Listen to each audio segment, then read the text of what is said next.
Drivers, start your engines!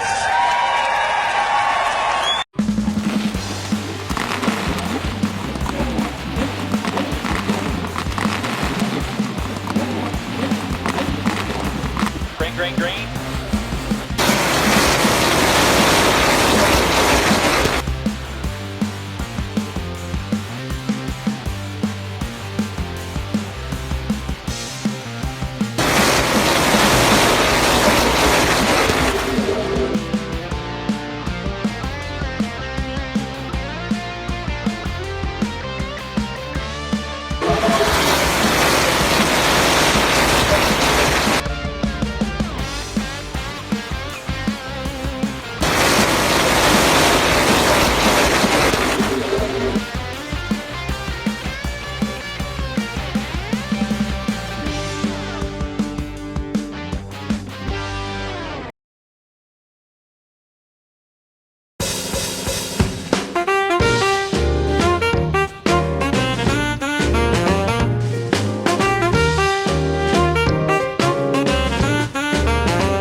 We got Richard here, and what do you call your car? I call her Butter. And wonder why that is. Well, what kind of car is it? it's a 68 Olds Cutlass. Maybe talk about it a little bit. What do you got under the hood? I got a 350 Rocket underneath there. Oh, wow. Probably a little bit like about a 400 horse. It's nice and chrome. You see that, kids, how he opened the hood? Do you notice that? No latch inside. No latch inside. And do you drive this? You don't drive this daily. I drive it daily if it don't rain. If it don't rain, even No not in the rain, winter, no though. Salt, no nothing. Beautiful day, I'll drive it.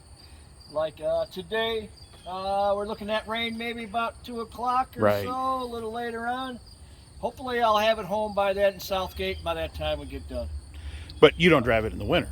No winter. No. It don't see salt. It always covered when I get done driving. It goes back in the garage and I put a cover on it.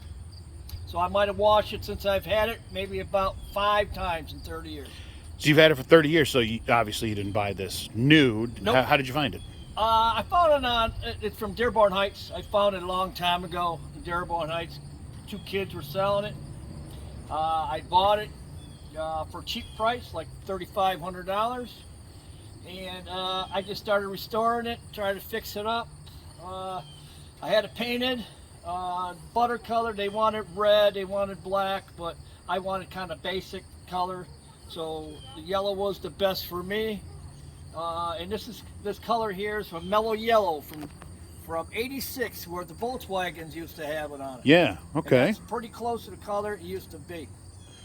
So maybe you could talk about some of the differences between a new car and an old car. Like, for example, like new cars don't have coils, the points anymore. No. Things like that. This car did have points in it. I changed it over to an MSD.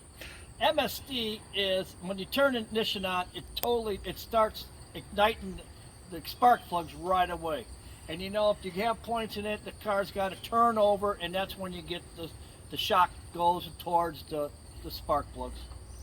So I have an MSD in here. I got a 750 double pumper brawler in there. Got a high rise intake from Elbabrock. I got 30 over in the pistons. Oh, wow. Okay. So, yes. Maybe explain to the layperson what that means. 30 over is a little bit bigger pistons you got in the car instead of a regular size. What they do, they bore them out. Bore them out means bigger, and they put a bigger piston in. That's what the 30 over is about. And that's to get a little more power. Yes, a little more power. But you have nice tires. Don't look like you're racing. No, I do go to disc brakes on. I have disc brakes on the front. I had 14-inch tires on it, and they looked the same tires as those, but we had to put 15-inch because of the calipers on it. The calipers were hitting the 14-inch, so I had to find 15-inch tires. 15-inch rims, I should say. Explain the difference between disc and drums. Disc and drum. Drums are the old style. Old style is a big round round drum on there, and a disc is a caliper on it, which all the new cars, most of the new cars got them on it. They all change over to disc brakes. And really no power assist on any of this. No, nope. All it does, disc brakes stop better. I think they stop better. They all say drums are just as good. It's just the way you prefer what you want on a car. That's all it's about. So in the rear end, what do you got for a rear end? I have a 373 rear end in it from a Chevelle, 71 Chevelle. Semi-automatic, semi-posi rear end. Meaning if one tire starts turning, the other one starts turning with it. Now excuse me, I'm a fat guy, so, I sweat, but you have, these are leather, but I always say vinyl. Those are leather interior. I'll shut up. I am going to, Very next year, nice. I'm getting a vintage air put in it. Oh, wow. Vintage air is that new air they got out. It's a little compressor inside by the side of the motor, which it blows air inside the car, which gets very hot when you got a new interior and stuff. Now it says air conditioning, but Yes, it did have air, and I was young. Well, at the time I bought it, I took the air out of it, which I wish I would have left the air should have in, left it in there. and now I'm putting the air back in it. Well, the younger we get, the better it feels, right? So. Yes, if you're young, you can stand the heat. That's boy. good. And obviously this is not factory sound. What do you got for sound in there? No, that's a 659s that used to be in there. It's all original. Okay. But I can't say the whole car is original because I messed around with the motor, that, and the trunk looks brand new. Yes. Oh, wow. I've had the front off. I had the back off. Wow. I had all the windows out of it.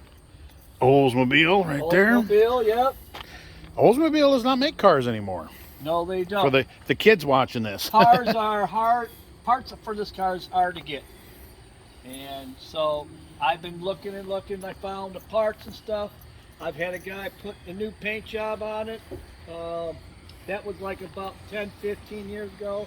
The top has been changed one time since I bought it. I've never changed it yet. People tell me it looks in beautiful condition. Certainly is. And now, here's one thing that I don't know if people realize, and I just did it. I just bumped into your mirror with my elbow, but no power assist on those mirrors. No power assist on the mirrors, no power assist on the windows, and all the air you got is all the windows down and the small vent windows open. And the vent comes right at you. Yep. Again, kids, see that? Yep. That's how you get your air. And the vent turns by a handle. By the crank. So just how you have it, yep. You kids think you got it bad driving down the road. Not to say this is bad, but you push a button and this moves. You turn the little slight electric crank, that moves, and everything here was all manual. Yep. It's got the Oh, wow. GM signal on it, so And that door opened nice and straight. nice and straight, nice and easy. A lot of these old doors are real. Body, they came from Fisher Body, and there's a symbol down there with the Fisher Body. Yes, sir. And look at that, just a lap belt. Now, do you have the? Yes, you do we have do. the shoulder strap The up there. shorter strap. Okay. Now, did you add that, or was that Nope, that was part in of the it? car. Wow. That was back when you could do either. Yes, you could. But if I'm not mistaken, you can't do both. Lap belt, yes, you can do both. You can do because both. Got their own separate things. Gotcha. Well, sir, thank you for the tutorial, and we will see you out on the cruise. You're welcome. I'll be out there.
We're here with Attorney Bill Hatchett, who is putting on this terrific party.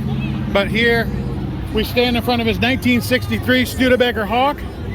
What a beautiful car, sir. Yes, thank you. Yeah, maybe tell us a little bit about it.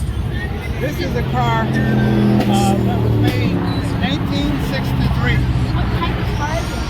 It's a Gran Turismo Studebaker designed by Brooks Stevenson, who was an aircraft engineer and aircraft designer. The cars were futuristic in their development and design, and they were way ahead of their time. To look at a car like this up to 1963 is almost impossible to fathom, but that's exactly what happened. The cars were manufactured with the idea that people could afford them. Unfortunately, given the lines and the amount of time they had to go into development, people could not afford to buy them. And in 1964, that was the last year that this car was made, unfortunately. Studebaker did continue to make cars called the Advante, but there was a fiberglass body. Is this the old version or the advanced version? This is the advanced version. And this was 1963, and the last one was made in 1964. There are still some of them around now, but they're very difficult to find because they were such high maintenance automobiles that people could not afford to keep them on the road. But we have been able to keep this one running, and it looks good. It does have flaws, but it's a car that runs tremendously well, and I drive it about 5 or 6 times. I've seen you drive it many times. How does it handle? How do you like the feel? It handles very well, but if you look inside, the steering wheel is almost the size of a truck steering wheel. Yes, because it of is. the turning radius. No power. Yes. It's all brute force that turns the wheel. But having said that, once it starts moving, the aerodynamics of the car propel the vehicle. It is really a pleasure to drive. And people who own them fall in love with them, and they keep them for many years. What made you fall in love with it? The design of the vehicle, and the first time I saw one was in the desert of Arizona. I was going to the Apache Nation in the case, and I took the back roads because I had time. And a guy goes by me in an old gray vehicle. I didn't know what it was. About 5 miles up the road, I see him in the middle of the Mojave Desert, stopped at his trailer. He lived there. And I asked him, I said, why would you live out in the desert? He said, so ex-military guy, and he luckily told us of living in the desert. I sat there about 20 minutes, 2 other gentlemen drove up in old Studebakers. They were rusted out, looked bad, but they ran like a top. After that, I had to have one. That was in 1993. And how long you had this?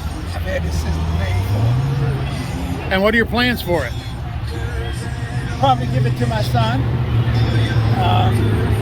promises to take care of it. And he indicated that he would.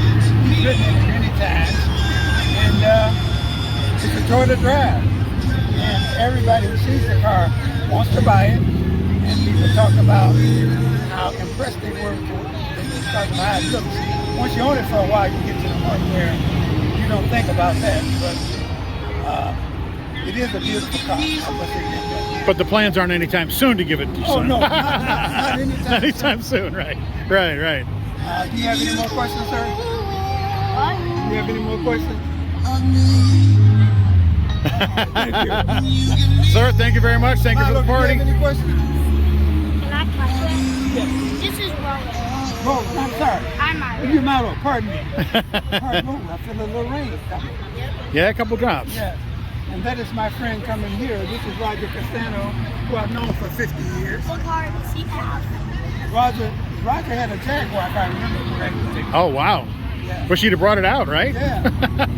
Wow. My friend from Michigan. You guys live close. You guys live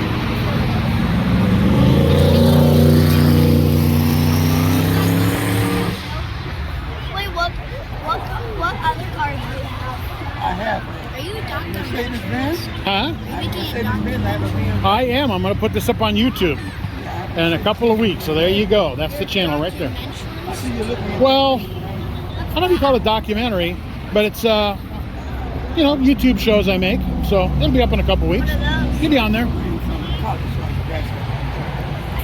Wait, were you a professional? Wait, what's the channel? Sorry? Channel called? Supercars Today TV. This is my good friend Roger Casano. Supercars at what? We go back many years. 50 Yes, sir. Years, 50 Oh, years, wow. At least 50 years. At least 50 years. That lets you know how old we are. And what lot does he specialize in? You specialize in them all. Mr. Hatchett, thank you so much. We're going to do a tour around the car again, and we appreciate it. Well, you know what? He'll probably upload it and maybe in the next couple of days. Do you have a mailbox?